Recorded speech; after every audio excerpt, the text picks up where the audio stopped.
தீவுகள் என்பது எதை குறிக்கிறது? அதே வெளிப்படுத்தல் 17:12 வாசிக்கலாம். 10 ராஜாக்களாம். அப்படியானால் கடைசியா ஒரு ராஜ்யம் எழும்பி வர வேண்டும். அது 10 ராஜாக்களோடு கூட இருக்க வேண்டும். அது கடைசி நாட்களில் எழும்பி பூமியை ஆளுகை செய்ய வேண்டும். இதுதான் வேதம் நமக்கு சொல்லக்கூடியதான ஒரு அடையாளம்.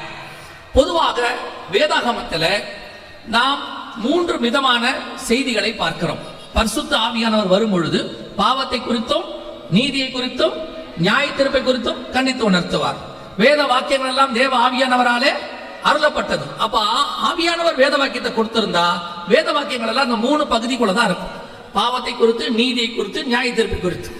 இப்ப நீங்க எதை வேணா எடுத்துக்கோங்க, பைபிள் முழுக்க எடுத்துக்கோங்க. உதாரணமா நான் சொல்றேன், பைபிளுடைய முதல் பிரசங்கியார் ஏனோக். அவர் எதை பத்தி பிரசங்கம் பண்ணார்னு யூதா 14:15 சொல்லுது. 1000 பரிசுத்தவான்களோடு தேவன் பூமியை நியாயம் தீர்க்க வருகிறார். முதல் பிரசங்கமே நியாய தீர்ப்பு தான். இரண்டாவது பிரசங்கம் நோவாக்குரியது, 10ஆம் தலைமுறை. 2 பேதுருவின் புத்தகம் 2ஆம் அதிகாரம் 5வது வசனம் சொல்லுது, பூர்வ காலத்தையும் தப்ப விடாமல் நோவா நீதியை பிரசங்கித்தவனாகிய நோவா. அவருடைய 2வது பிரசங்கம் நீதியை குறித்து, அது முடிச்சாச்சு. அடுத்து ஆபிரகாமுக்கு என் சொல்லுக்கு கீழ்ப்படிந்தார், மோசேக்கு என் பிரமாணங்களை எழுதி கொடுத்தேன். இது எல்லாமே எதை குறித்து இருக்கிறது அப்படின்னு பாத்தீங்கன்னா, தண்டனை, நியாய தீர்ப்பு இதை குறித்து இருக்கிறது. அதன் மூலமாக தற்காலிக ஒரு பாவ மன்னிப்பு அதை குறித்து இருக்கிறது. ஆபிரகாம் கர்த்தரை விசுவாசித்தான், அது அவனுக்கு நீதியா எண்ணப்பட்டது, நீதியை குறித்து இருக்கிறது. இந்த 3ல தான் இருக்கும், அப்படியே முழுக்க இருக்கும். அதோட இயேசு வந்துட்டார். முதல் பிரசங்கியார் பைபிள்ல யோவான் ஸ்நானகன் எதை பத்தி பிரசங்கம் பண்ணாரு? மனம் திரும்புங்கள், பரலோக ராஜ்யம் சமீபமா இருக்கிறது, பாவத்தை குறித்து. அந்த மனம் திரும்பி அவங்க எல்லாம் என்ன எடுத்தாங்க யோவான் ஸ்நானகன் கிட்ட? அது நீதியை குறித்து. இயேசு சொல்றாரு, இப்பொழுது இடம் கொடு, இது எல்லா நீதிக்கும் ஏற்றதாக இருக்கிறது. அப்படி மனம் திரும்பாதவங்களுக்கு யோவான் ஸ்நானகன் சொன்னது நல்ல கனி கொடாத மரங்கள்லாம் வெட்டுண்டு நியாய தீர்ப்பை குறித்து. அடுத்து இயேசு, அவர் தான் பிரசங்கம், மனம் திரும்புங்கள், பரலோக ராஜ்யம் சமமாய் இருக்கிறது. நீங்க பைபிள் முழுக்க எடுத்துக்கொள்ளுங்க, பாவத்தை குறித்து, நீதியை குறித்து, நியாய தீர்ப்பை குறித்து. இது 3 தான் இருக்கும். பாவத்திலிருந்து விடுபட்டா என்ன ஆசீர்வாதம், நீதிக்கு கீழ்ப்படிந்தால் என்ன ஆசீர்வாதம், நியாய தீர்ப்புல நீங்க சக்சஸ்ஃபுல்லா ஜெயம் பெற்றால் என்ன ஆசீர்வாதம், எல்லாம் பைபிள் இருக்கு. இந்த 3 பேஸ் பண்ணி தான் பைபிள் இருக்கு. ஆனா இன்னைக்கு கடைசி காலத்துல சபை இந்த 3ஐயும் விட்டுடுது. நான் எல்லா சபையும் சொல்லல, ஒரு 95% சபை அப்படி போயிருச்சு. இந்த 3ஐயும் விட்டுட்டு, இந்த 3க்கு பின்னாடி இருக்கிற ஆசீர்வாதத்தையும் விட்டுட்டு புதுசா ஒரு ஆசீர்வாதத்தை புடிச்சிருக்காங்க.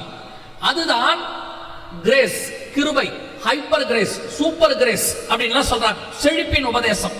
அவங்களுடைய முழுக்க இன்னைக்கு வெறும் ஆசீர்வாதத்துக்குள்ளே போய்விட்டது. ஆசீர்வாதம் இருக்கிறது, பாவத்திலிருந்து விடுபடும் போது கிடைக்கிற ஆசீர்வாதம் என்னவோ அது இருக்கிறது. நீங்கள் நீதிக்கு கீழ்ப்படியும் போது என்ன ஆசீர்வாதமோ அது இருக்கிறது. நீங்கள் நியாய தீர்ப்புக்கு தப்பிக்கும் போது என்ன ஆசீர்வாதமோ அது இருக்கு. ஆனா 3மே இல்லாம நான் பாவம் செய்வேன், ஆனா ஆசீர்வாதம் இருக்கு. நீ என்ன பாவம் செஞ்சாலும் கவலைப்படாத, கர்த்தர் உன்னை ஆசீர்வதிப்பார். இப்படி ஒரு உபதேசம் பைபிள்ல இல்ல. நீ கீழ்ப்படியாமல் போனாலும் கர்த்தர் உன்னை ஆசீர்வதிப்பார், அப்படி ஒரு உபதேசம் இல்ல. நியாய தீர்ப்புல நீ பாவம் செஞ்சா கூட பரலோகத்துக்கு போகலாம் அப்படிம்பாங்க, ஆசீர்வாதம். அப்படி ஒரு வசனம் பைபிள்ல இல்ல. கடைசி காலத்துல இந்த நூதனமான காரியங்கள் உங்களை வேறு விதமா திருப்பிடுச்சு. அதனுடைய விளைவு என்னன்னா, நீங்களுமே இப்ப பெரும்பான்மையான கிறிஸ்தவர்கள், ஆவிக்குரியவர்கள் கூட ஆசீர்வாதம் என்பதனுடைய பேக்ரவுண்ட் தெரியாம, எது ஆசீர்வாதம் தெரியாம நியாய தீர்ப்பின் வசனங்களை விட்டுட்டீங்க. இத பத்தி நீங்க படிக்கிறதும் இல்ல, விரும்புறதும் இல்ல. இப்ப நீங்க எப்படி என்ன உட்கார்ந்து பார்த்துட்டு இருக்கிறீங்களா? நாங்கெல்லாம் இதை கேட்க தானே வந்திருக்கிறோம், நியாய தீர்ப்பின் வசனத்தை கேட்க தானே வந்திருக்கிறோம். ஏன்னா நீ ஆசீர்வாதத்தை பத்தி பேச மாட்டேன்னு எங்களுக்கு நல்லா தெரியும். அப்புறம் எதுக்கு நாங்க இங்க உட்கார்ந்து இருக்கிறோம்? நியாய தீர்ப்பை பத்தி கேட்கத்தானே உட்கார்ந்து இருக்கோம். ஏன் எங்களை சொல்ற அப்படின்னு கேட்டா, நான் உங்களையே சொல்லல, இந்த மைக் வழியா ஆன்லைன்ல சொல்லிட்டு இருக்கேன். வந்த உங்களை அல்ல, வராதவர்களுக்கு சொல்லிட்டு இருக்கு. அப்படி வச்சுக்கோ. இன்னைக்கு என்ன இருக்குது? ஆசீர்வாதத்துக்கு பின்னால் சபை ஓடுது.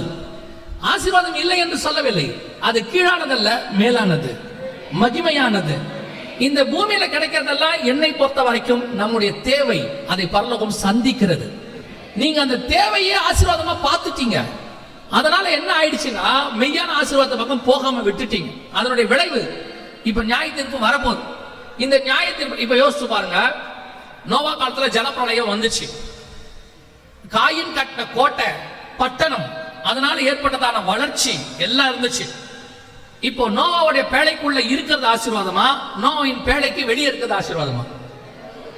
உள்ளதான ஆசீர்வாதம். நோவா பேழைக்குள்ள என்ன இருந்துச்சு? வெறும் மிருகங்களும் சாப்பாடும் இருந்துச்சு.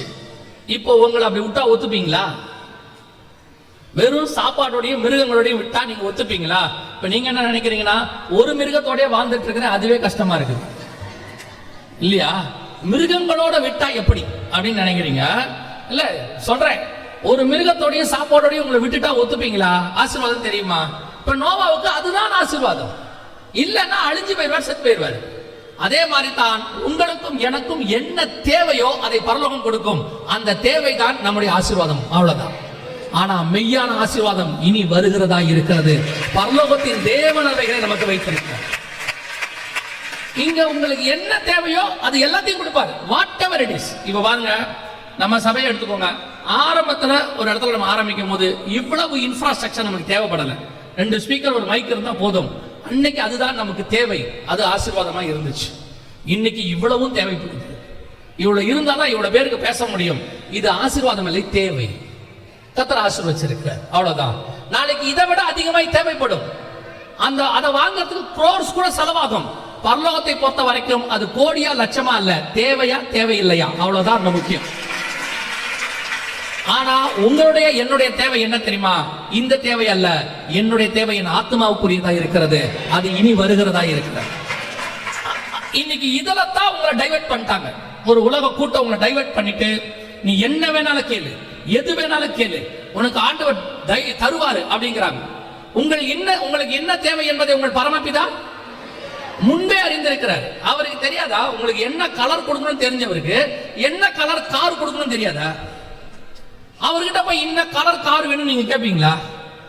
அதுதான் அவங்க சொல்றாங்க. கேட்கும் போது ஆண்டவர்கிட்ட ஸ்பெசிஃபை பண்ணி கேளுங்க, இத பர்டிகுலரா கேளுங்க, அப்பதான் ஆண்டவர் தருவார். எதுக்கு? அவருக்கு என்ன தெரியாதா? நமக்கு என்ன தாய் கொடுக்கணும், என்ன தகப்பன் கொடுக்கணும், நமக்கு தோலுக்கு என்ன கலர் கொடுக்கணும் தெரிஞ்ச ஆண்டவருக்கு நம்ம சுத்தி என்ன தேவை என்பதையும் அறிந்திருக்கிறார். இன்னைக்கு ஒரு கூட்டம் உங்களை டைவர்ட் பண்ண பாக்குது. ஏன்னா உங்களை இதை கேட்க சொல்லிட்டா நீங்க அதை கேட்க மாட்டீங்க. சொல்றது புரியுதா? உங்க பையனுக்கு நீங்களே சொல்லுவீங்களா, இப்படி விளையாடிட்டே இருந்தா எப்படா படிப்பேன்? ஒண்ணு விளையாடணும், இல்லைன்னா படிக்கணும். ஒண்ணு நீங்க உலகத்தை தேடணும், இல்ல பரலோகத்தை தேடணும். ரெண்டையும் சேர்த்து உங்களால் செய்யவே முடியாது. 2 நினைவுகளால் குந்தி குந்தி நடக்கவே முடியாது. பழைய புதிய திராட்சை ரசத்தை பழைய துருத்தியில ஊத்தவே முடியாது. கர்த்தர் தெய்வமானால் கர்த்தரிடத்தில் வாங்கள், பாகால் தெய்வமானால் பாகால் இடத்துல போங்கள். நான் இப்பொழுது உங்களுக்கு கர்த்தருடைய சமூகத்திலிருந்து கர்த்தருடையதான ஸ்தானாதிபதியாய் நின்று சொல்லுகிறேன், உங்கள் தேவைகள் அத்தனையும் சந்திக்க பரலோகம் போதுமானதாக இருக்கிறது. The heavenly government will give whatever you need. அதை அனுபவித்தவன் என்கிறதான முறையில பிராக்டிகலாக நான் சொல்லுகிறேன். நான் இயேசு கிறிஸ்துவை 33 வருஷத்துக்கு முன்பாக கரங்களை பிடித்தேன். ஒரு நிமிஷம் கூட இயேசு எனக்கு கெட்டவராய் இருந்ததே கிடையாது. 33 வருஷமும் கர்த்தர் எனக்கு நல்லவராகவே இருந்திருக்கிறார். என் தேவைகள் அத்தனையும் சந்தித்திருக்கிறார். நான் கேட்காமலே எனக்கு என்ன வேண்டும் என்பதை முன்பதாகவே தந்திருக்கிறார். அப்படி இருக்கிற என் தேவன்கிட்ட போய் நான் கேட்க வேண்டிய அவசியமே எனக்கு இருக்காது. நான் கேட்க வேண்டியதெல்லாம் என்ன தெரியுமா? மேலானவைகள், பரலோகத்துக்குரியவைகள், மகிமையானவைகள். அப்படி ஒரு காரியம்தான். நியாய தீர்ப்பின் மூலமாக எனக்கு என்ன ஆசீர்வாதம் கிடைக்கும் ஆண்டவரே, அதைத்தான் பரிசுத்தவான்கள் அத்தனை பேரும் செஞ்சாங்க. இனி வரும் பலன் மேல் நோக்கமாகி எனக்கொன்று நியமிக்கப்பட்டிருக்கிறது, அதை நான் வாஞ்சையாய் தொடர்கிறேன். அதை அல்ல, அதிலும் மேன்மையான பரமதேசத்தை அவன் நாடினான். அவங்களுடைய பார்வையெல்லாம் இனி வரதா இருந்துச்சு. இன்னைக்கு உங்க கடைசி காலத்துல உபதேசம் என்னவாயிருச்சு? உங்களை கீழே பார்க்க சொல்றாங்க. பொதுவா பாருங்க, இயேசு கிறிஸ்துவ 3 இடத்துக்கு பிசாசு கூட்டிட்டு போவான். இந்த செய்திக்கு இதுக்கு சம்பந்தம் இல்லை, ஏன் கர்த்தர் யாருக்கு பேசுறாருன்னு தெரியல. பிசாசு 3 இடத்துக்கு இயேசு கூட்டிட்டு போவான். 4ஆம் அதிகாரம் மத்தியில இருக்கு, கூட்டிட்டு போவான். முதல்ல சொல்ற வார்த்தை வனாந்தரத்துல வச்சு, இந்த கல்லுகளை அப்பமாக்கி புசியும். இப்ப நல்லா கவனிங்க, கல்லு எங்க இருக்கும்? கீழே இருக்கும். இப்ப இயேசு அதை ஜெயிச்சிட்டார். அடுத்த எங்க கூட்டிட்டு போனா? தேவாலயத்தின் உப்பரைக்கு. இப்ப என்ன சொன்னா? ஆழ குதியும். எங்க குதிக்க சொல்றான்? கீழே. அதையும் இயேசு ஜெயிச்சிட்டாரு. இப்ப எங்க கூட்டிட்டு போனா? மலை உச்சிக்கு, சிகரத்துக்கு. இப்ப என்ன சொன்னா? பூமியில் உள்ள அத்தனையும் காட்டினா. அதுவும் எங்கதான் இருக்குது? பிசாசு எப்பவுமே கீழானவைகளை குறித்து தான் பேசுவான், கீழானவைகளை குறித்து தான் காண்பிப்பான், கீழானல் உள்ள ஆசீர்வாதங்களை உங்களுக்கு சொல்லுவான். ஆனா இயேசு எப்பவுமே வானத்தை நோக்கி, பிதாவை நோக்கி, அவருடைய பார்வை முழுக்க உதவி வரும் கண்மலையை நோக்கி இருக்கும். நீங்கள் ரொம்ப சிம்பிளா ஒரு உபதேசத்தை கண்டுபிடிச்சிடலாம். கர்த்தரிடத்துல வந்ததா, பிசாசு கிட்ட வந்துச்சா? கீழானவைகளை குறித்து உங்களை நோக்க சொன்னால் அது பிசாசிடத்திலிருந்து வந்தது, மேலானவைகளுக்கு நோக்க சொன்னால் அது கர்த்தரிடத்திலிருந்து வந்தது. அல்லேலூயா. ஆண்டவர் உங்களுக்கு மேலான ஆசீர்வாதங்களை வைத்திருக்கிறார், மகத்துவமானவைகளை வைத்திருக்கிறார். அவைகளை சந்திக்கிற நேரமும் வந்துடுச்சு, அதை கொடுக்கிற காலம் நமக்கு நெருங்கிடுச்சு. அப்போ இந்த கடைசி காலத்தில் கர்த்தர் சொன்ன அந்த ராஜ்யம் எழுப்பி வர வேண்டும் என்று கர்த்தர் சொன்ன அந்த ராஜ்யம் நம் கண்களுக்கு முன்பாக எழுப்பி இருக்கிறது. இந்த தீர்க்கதரிசனம் நடக்கணும்னா, நல்ல கவனிங்க, இந்த தீர்க்கதரிசனம் நடக்கணும்னா முதல்ல இஸ்ரவேல்னு ஒரு தேசம் இருக்கணும். இருந்தா தானே நடக்கும், இல்லைன்னா நடக்காது. இல்ல, இப்ப நம்ம கண்ணுக்கு முன்னாடி என்ன இருக்கு? இஸ்ரவேல்னு ஒரு தேசம் இருக்கு. 1948 வரைக்கும் அப்படி ஒரு தேசமே கிடையாது. அப்படின்னா இந்த தீர்க்கதரிசனம் 1948க்கு பிறகுதான் நடக்கணும், அதுக்கு முன்னாடி நடக்காது. ஏன்னா இஸ்ரவேலுக்கு விரோதமா தானே எழுப்பி வரணும். இஸ்ரவேல் ஒண்ணு இருந்தா தானே எழுப்பியே வரும். இஸ்ரவேலுங்கிற தேசம் உருவானது 1948 மே மாசம் 14ஆம் தேதி. அப்ப இந்த வசனம் தீர்க்கதரிசனம் நடக்கணும்னா அதுக்கு பின்னாடி தான் நடக்க ஆரம்பிக்கணும். 1951ல 10 நாடுகள் கூட்டமைப்பு ஃபார்ம் ஆச்சு. 10 கொம்புகள். வெளிப்படுத்தல் 13:11. கர்த்தர் சொன்னபடி துல்லியமாக ஆண்டவர் சொன்ன தீர்க்க தரிசனங்கள் நிறைவேறுச்சு.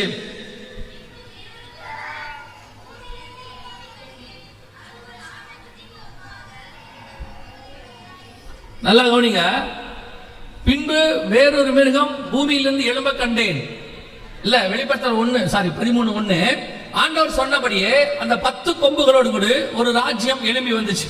இதுதான் யூரோப்பியன் யூனியன் என்று சொல்லக்கூடியதான 10 நாடுகள் கூட்டமைப்பு. இன்னைக்கு 2004 இருந்து வேதத்தை வாசிக்கும் போது கர்த்தர் சில காரியங்களை சொல்லி கொடுத்தார்.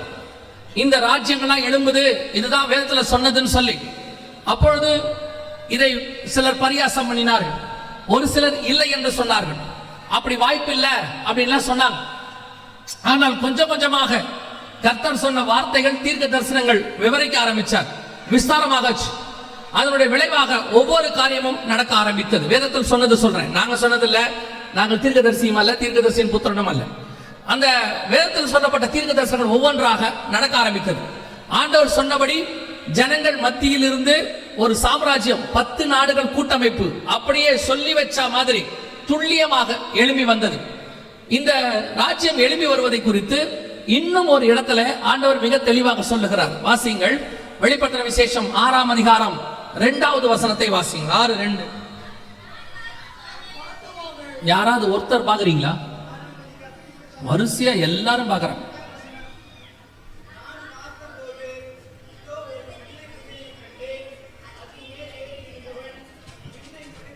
ரெண்டு குதிரையும் இப்படி ஓடுது பாருங்க. ஏதாவது ஒரு குதிரை நிக்கலாம் இல்ல, ஆனா இந்த குதிரை எதையுமே கண்டுக்கல பாருங்க. இடதுபுறமும் வலதுபுறமும் அவர் இந்த உலகத்திலே இல்லை. இப்ப அவர் நீங்களே வாசிங்க பிரதர், திரும்பி 6:2.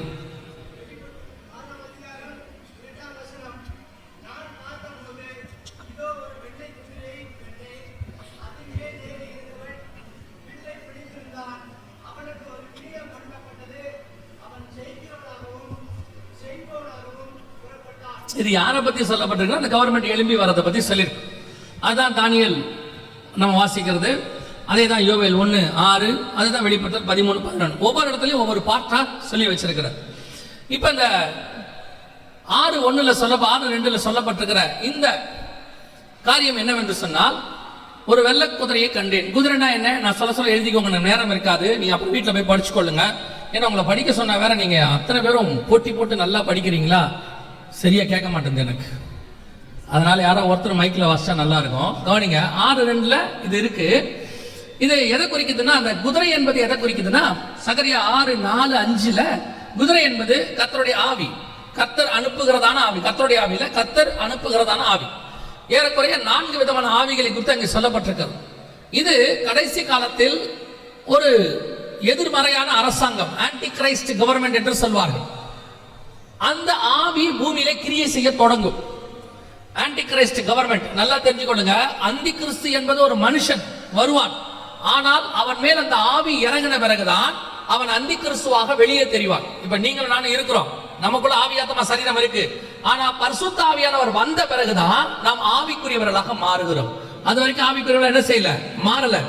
இயேசு கிறிஸ்து பரிசுத்த ஆவியிலேயே பிறந்தவர், ஆனா அவர் மேல் ஆவியானவர் வந்து இறங்கினார் அப்படின்னு. அதே மாதிரிதான் அந்தி கிறிஸ்துங்கிற ஒரு மனுஷன் இருப்பான், அவன் மேல அந்த ஆவி வந்து இறங்கும். இறங்கினாதான் அவன் அந்தி கிறிஸ்துவாக உலகத்துக்கு வெளிப்படுவான். அந்த ஆவியை குறித்து 2 தெசலோனிக்கேயர் 2ஆம் அதிகாரம் 3 முதல் 9 வசனத்துல இருக்கு. வீட்டுல போய் வாசிச்சு கொள்ளுங்க, 3ல இருந்து 9 வரைக்கும் இருக்கு. இப்போ இந்த ஆன்டி கிரைஸ்டுடைய கவர்மெண்ட் பூமியில தொடங்கும் பொழுது அல்லது ஆரம்பிக்கும் பொழுது எப்படி ஆரம்பிக்கும் அப்படின்னு கேட்டீங்கன்னா, ஒரு வெள்ளை குதிரையில் ஆரம்பிக்கும் அப்படின்னு இருக்கு. வெள்ளை கலர் என்பது உங்க எல்லாருக்கும் நல்லா தெரியும். வெள்ளை கலர் என்பது உலகத்தை பொறுத்த வரைக்கும் எதை குறிக்கிறது? சமாதானத்தை குறிக்கிறது. அந்த கவர்மெண்ட் புறப்படும் போது எப்படி புறப்படும்? சமாதானமாய் புறப்படும். இது எப்படி நீங்க சொல்றீங்க வெள்ளை கலர் சமாதானத்தை தான் குறிக்குதா அப்படின்னு கேட்டா, தானியேல் புஸ்தகம் 11ஆம் அதிகாரம் 21வது வசனத்தை வாசிங்க. தானியேல் 11:21. அவன் ஸ்தானத்தில் அவமதிக்கப்பட்டவன் ஒருவன் எழும்புவான், இவனுக்கு ராஜ்யபாரத்தின் மேன்மையை கொடாதிருப்பார்கள். ஆனாலும் அவன் சமாதானமாய் நுழைந்து இச்சகம் பேசி ராஜ்யத்தை கட்டிக்கொள்வான். அதுதான் 6:2ல அவனுக்கு ஒரு கிரீடம் கொடுக்கப்பட்டது. ராஜ்யத்தை கட்டிக்கொள்வான், அரசாங்கம் அவனுக்கு கொடுக்கப்படும். ஆனா புறப்படும் போது எப்படி புறப்படும்? முதல்ல சமாதானமாய் நுழைந்து வெள்ளை கலர் குதிரை புறப்படும் அப்படின்னு. இதே காரியம் அவன் ஜெயிக்கிறவனாகவும் ஜெயிப்பவனாகவும் புறப்பட்டான். 6:2ல இருக்கு. வெளிப்படுத்தல் 13ல 7வது வசனத்துல, மேலும் பரிசுத்தவான்களுடைய யுத்தம் பண்ணி அவர்களை ஜெயிக்கும்படி அதற்கு அதிகாரம் கொடுக்கப்பட்டதும் அல்லாமல் ஒவ்வொரு கோத்திரத்தின் மேலும் பாஷைக்காரர் மேலும் ஜாதிகள் மேலும் அதற்கு அதிகாரம் கொடுக்கப்பட்டது. அப்போ வெளிப்படுத்தல் 13:7:1, வெளிப்படுத்தல் 6:1-2, இந்த தானியேல் 11:21 எல்லாம் ஒரே காரியத்தை சொல்லுது. யோவேல் 1:6 அத்தனையும் ஒரு விஷயத்தை சொல்லுகிறது. இப்ப இந்த கவர்மெண்ட் பூமியில தொடங்கும் பொழுது சமாதானமாய் தொடங்கணும். இது எப்ப வரணும்? இஸ்ரவேல் வந்த பிறகு வரணும். இஸ்ரவேல் வந்தது 1948, யூரோப்பிய யூனியன் வந்தது 1951. 10 நாடுகளா ரெஜிஸ்டர் ஆனது. அவங்க கொஞ்சம் கொஞ்சமா 3, 6, 9 ஆகி கடைசியா 10 மாறினாங்க. 10 மாறினது 1951. அவர்கள் சமாதானமாய் நுழைந்து, கவனிங்கள், இந்த வீடியோவை பாருங்க.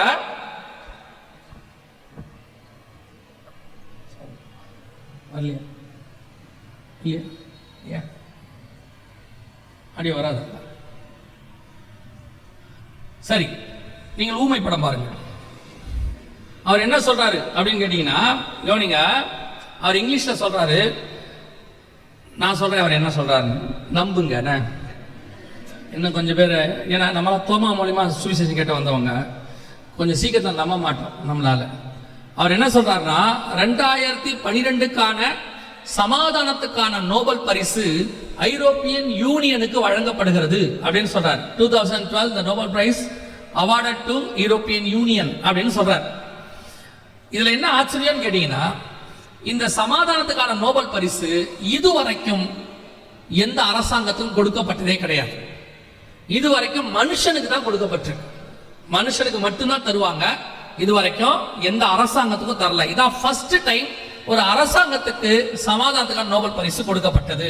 நோபல் பரிசு ஆரம்பித்த வரலாறுல இருந்து ஃபர்ஸ்ட்ல இருந்து ஏறக்குறைய 100 வருஷமாக அது இது வரைக்கும் எந்த ஒரு மனுஷனுக்கு தான் தந்திருக்கிறாங்க, இந்த அரசாங்கத்துக்கு தரல. இதான் ஃபர்ஸ்ட் டைம். கர்த்தர் சொன்னபடி ஒரு எண்ணி முடியாத பலத்த ஜாதி, வெள்ளக்கலர் குதிரை சமாதானமாய் நுழைந்து ராஜ்யத்தை கட்டிக்கொள்ளக்கூடிய அரசாங்கம் புறப்பட்டுச்சு. இவர்கள் இன்னைக்கு உலகத்துல மிகப்பெரியதான அரசாங்கமாக வளர்ந்திருக்கிறார்கள். ஆண்டவர் சொன்னபடி துல்லியமாய் நம் கண்களுக்கு முன்பாக கடைசி காலத்தில் வர வேண்டிய அரசாங்கம் கவர்மெண்ட் எழுப்பி விட்டது. 100% நம் கண்களுக்கு முன்பாக எழும்பிருச்சு.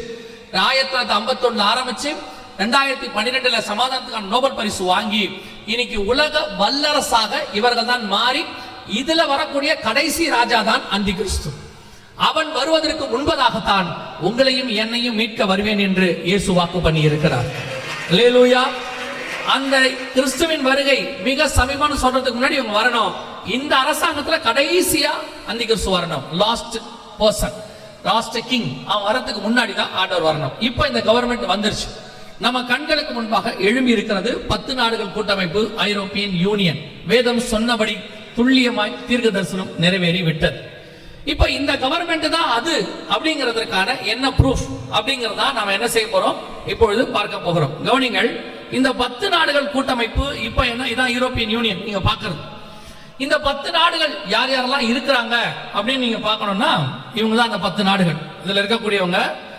ஒருவேளை நீங்க கேட்கலாம், யூரோப்பியன் யூனியன்ல 28 29 நாடு இருக்குதே, நீங்க 10 நாடுன்னு சொல்றீங்களே எப்படி? ஒருவேளை நீங்க எல்லாம் உட்காந்து இந்த கூகுள் போட்டு பார்த்துருவீங்க, நெட் உட்காந்து. நான் ஒரு மீட்டிங்க்கு போயிருந்தேன், பின்னாடி ஒரு 10 பசங்க உட்காந்து அவனுக்கு பாட்டு போன் பார்த்துக்கிட்டே இருந்தாங்க. எனக்கு இந்த மீட்டிங்ல போன் பார்த்தா கொஞ்சம் கோவம் வரும். என்னடா செய்தி கேட்காம போன் பார்க்கறாங்களே. அவங்க உட்காந்து போன் பார்த்துட்டு இருந்தாங்க, சரி விட்டுட்டேன்.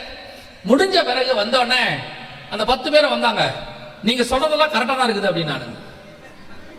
நானு என்ன இவனுங்க சர்டிபிகேட் கொடுக்குறானுங்கன்னு எப்படி தம்பி சொல்றேன்னு, இல்ல எல்லாத்தையும் உட்காந்து பார்த்துக்கிட்டு இருந்தோம், எல்லாம் கரெக்டா தான் இருக்குது. மாத்தி சொல்ல கூட முடியாது போல. இப்ப எல்லாம் கூகுள் பண்ணி வச்சிருக்கிறான். அதுல வேற ஒவ்வொன்றையும் செகண்டுக்கு செகண்ட் பார்த்துறாங்க. அதனால நீங்க இப்ப பாருங்கன்னு சொல்லல, நம்புங்கன்னு சொல்றேன். 10 நாடுகள் கூட்டமைப்பு இன்னைக்கும் இருக்கு. ஆனா அது நீங்க பார்க்கணும்னா எப்படி போய் பார்க்கணும்? வெஸ்டர்ன் யூரோப்பியன் யூனியன் போடணும். WEU அப்படின்னு போட்டீங்கன்னா இந்த 10 நாடுகள் அங்க இருக்கும். நீங்க நினைக்கக்கூடியதான அந்த 10 நாடுகள் இப்ப யாரா இருக்கிறாங்க அப்படின்னு பாத்தீங்கன்னா இவங்க தான் அந்த 10 நாடுகள். இவங்க தான் அந்த 10 நாடுகளாக இருக்கிறாங்க. இவங்கள வந்து Germany, Spain, France, Portugal, Switzerland, England, Italy, இப்போ பெல்ஜியம், லக்சம்பர்க், நெதர்லாந்து, ஒரு 3 நாடு இருக்கு. இவங்க எல்லாம் சேர்ந்து இன்னைக்கு என்னவா இருக்கிறாங்கன்னா இந்த ஐரோப்பா யூனியன் என்று சொல்லி வந்திருக்கிறார்கள். நம் கண்களுக்கு முன்பாக இவர்கள் தங்கள் ராஜ்யபாரத்தை கொண்டு வந்து விட்டார்கள். இவங்க தான் அந்த 10 நாடுகள் கூட்டமைப்பு. இவங்களை தான் நீங்க வெஸ்டர்ன் யூரோப்பியன் யூனியன் அப்படின்னு சொல்லி நீங்க போய் பார்க்க முடியும். கர்த்தர் சொன்னபடி கடைசி ராஜ்யம் எழும்பிருச்சு. இப்ப இவர்கள் எப்படி உலகத்தை தங்கள் கண்ட்ரோல் கீழே கொண்டு வந்து 7 வருஷம் உலகத்தை உபத்திரவ காலமாக நடத்துவார்கள். அந்தி கிறிஸ்துவின் ஆட்சி அவன் வந்து நடத்துவான் 7 வருஷம் உபத்திரவமாக. அதுக்கு முன்னாடி இவர்கள் செய்ய வேண்டியதுல என்ன? ஏன்னா வெளிப்படுத்தல் 17, 12, 13ல இந்த 10 பேர் முன்னாடியே வந்துருவாங்க, வந்து ரெடி பண்ணி அவன் கையில எல்லாத்தையும் கொடுப்பாங்க அப்படின்னு வாசிங்க. வெளிப்படுத்தல் 17, 12 வாசிங்க. நீ கண்ட 10 கொம்புகளும் 10 ராஜாக்களாம், இவர்கள் இன்னும் ராஜ்யம் பெறவில்லை. அப்போ வசனம் எழுதும் போது இன்னும் ராஜ்யம் பெறவில்லை. இவர்கள் மிருகத்துடனே கூட 1 மணி நேரம் அளவும் ராஜாக்கள் போல அதிகாரம் பெற்றுக் கொள்கிறார்கள். இவர்கள் ஒரே யோசனை உள்ளவர்கள். நல்லா கவனிங்க, இவர்கள் எல்லாரும் என்னது? ஒரே யோசனை உள்ளவர்கள். இந்த வசனத்தை லைன் பை லைனா இப்ப நம்ம பார்க்க போறோம். இவர்கள் எல்லோரும் எப்படி இருக்கிறார்கள்? ஒரே யோசனை உள்ளவர்களாக இருக்கிறார்கள் அப்படின்னு பாத்தீங்கன்னு சொன்னா, இந்த 28 நாடுகளும் 1951க்கு முன்னாடி தனித்தனியாக இருந்தார்கள். ஐரோப்பாக்குள்ள ஏறக்குறைய 28, 29 நாடுகளாக தனியா இருந்தாங்க. 51ல 10 நாடா மாறினாங்க. அதற்கு பிறகு மற்ற நாடுகள்லாம் இணைய தொடங்கிச்சு. ஆனா தொடங்கின பிறகு இவங்க சொல்லிட்டாங்க, நாங்கள் 10 நாடுகளாக தான் தலைமையாக இருப்போம், மற்றவங்க எல்லாம் எங்களுக்கு கீழே தான் இருக்கணும் அப்படின்னு சொல்லி அந்த வீட்டோ பவர் மாதிரி ஒரு 10 நாடுகள் தலைமையில உட்கார்ந்துக்கிட்டாங்க.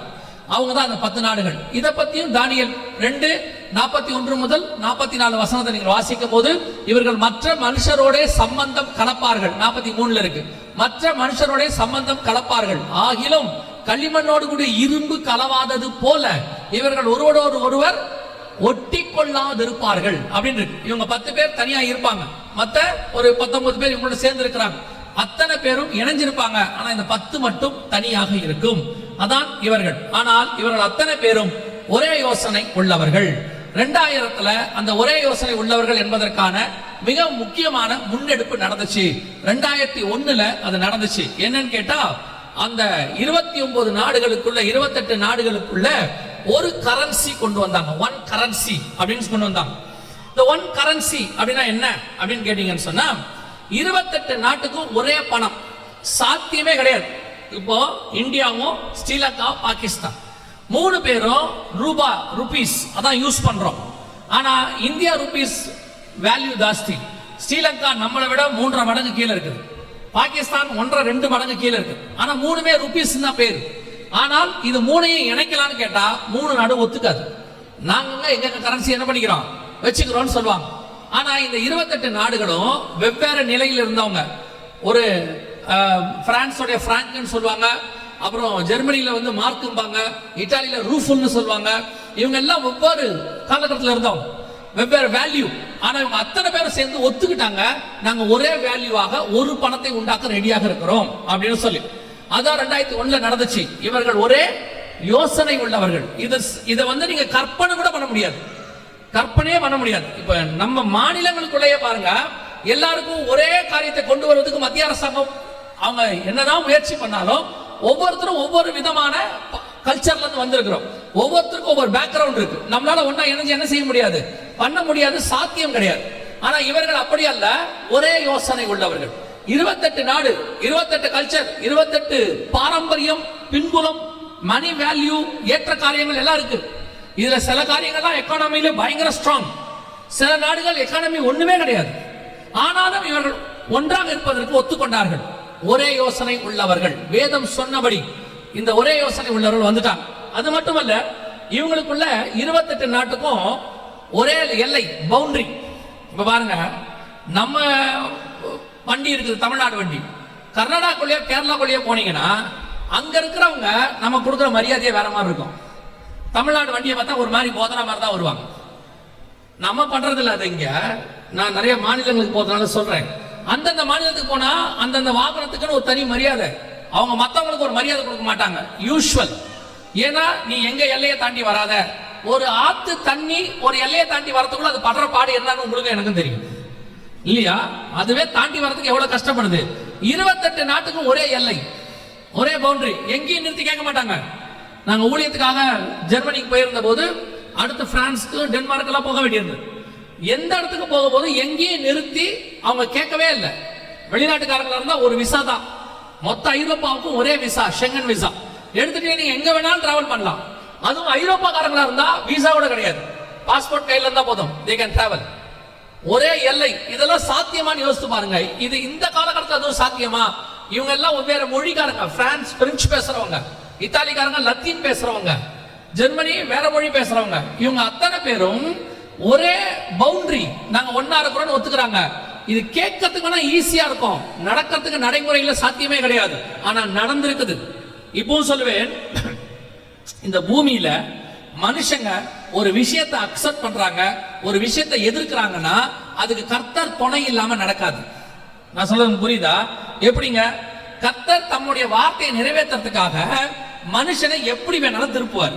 அவர் நினைச்சார்னா பார்வோன் இருதயத்தை கடினப்படுத்துவார். அவர் நினைச்சார்னா நேபுகாத்நேச்சாரின் இருதயத்தை மனுஷ இருதயமாய் மாற்றுவார். எனக்கு ஒரு மூத்த ஊழியர் சொல்லி கொடுத்தார் நாகர்கோயில்ல. அவரை பார்க்க போய் இந்த போது சொல்வாரு, பாஸ்டர் எதை பத்தி கவலைப்படாதீங்க, கர்த்தர் நினைச்சா மனுஷ இருதயத்தை சுற்றி திருப்புற மாதிரி திருப்புவாரு. நான் 100% அதை நம்புவேன். அப்படியே 100%. நீங்க என்ன வேணாலும் ஓட்டு மிஷின் வச்சுக்கோங்க, என்ன வேணாலும் ஓட்டு போடுறத பேப்பர் வச்சுக்கோங்க, என்ன வேணாலும் தேர்தல் முறையை மாத்திக்கோங்க. இப்பவும் சொல்லுவேன், கர்த்தர் எவனை ராஜாவாக்க வேண்டும் என்று வைத்திருக்கிறாரோ அவன் பக்கம் மக்கள் இருதயத்தை திருப்புகிறவர் அவர்தான். அவர் மிஷின் எல்லாம் கை வைக்க மாட்டாரு. நான் ஒருத்தர் சொன்னாரு, தீர்க்க தரிசனம் ஒண்ணு சொல்லிட்டாரு, நடந்தது மாத்தி நடந்துருச்சு. கர்த்தர் சொன்னாருன்னு ஒரு தீர்க்க தரிசனம் என்ன பண்ணிட்டாரு, சொல்லிட்டாரு, நடந்தது மாத்தி நடந்துருச்சு. அப்ப அவரை கேட்டாங்க, நீங்க சொன்னதுக்கு மாத்தி நடந்துச்சே, கர்த்தர் சொன்னபடிதான் ஜனங்க ஓட்டு போட்டாங்க, ஆனா இவங்க மிஷினை மாத்திட்டாங்க. கர்த்தருடைய வார்த்தையை விட மிஷின் பவர்ஃபுல் ஆயிருச்சு. புரியுதா? இப்ப நான் ஆண்டவர் எனக்கு உணர்த்தினது என்னன்னா, சில நேரங்களில அது துன்மார்க்கரோ சன்மார்க்கரோ, அது பரிசுத்தவானோ நீதிமானோ அநீதிமானோ அதெல்லாம் தெரியாது. யாரை கர்த்தர் கொண்டு வரணும்னு ஆண்டவர் வச்சிருப்பாரு. சில நேரத்துல யெகூவையும் கொண்டு வருவாரு, சில நேரத்துல ஆசகேலையும் கொண்டு வருவாரு, சில நேரத்துல தாவீதையும் கொண்டு வருவாரு, சில நேரத்துல சவுலையும் கொண்டு வருவாரு. அந்தந்த நேரத்துல எவனை கொண்டு வந்தா என்ன பண்ண முடியும்னு கர்த்தருக்கு தான் தெரியும். ஏன்னா அவருக்கு அவர் வார்த்தை நடக்கணும், தீர்க்கத்தை நிறைவேற்றணும்.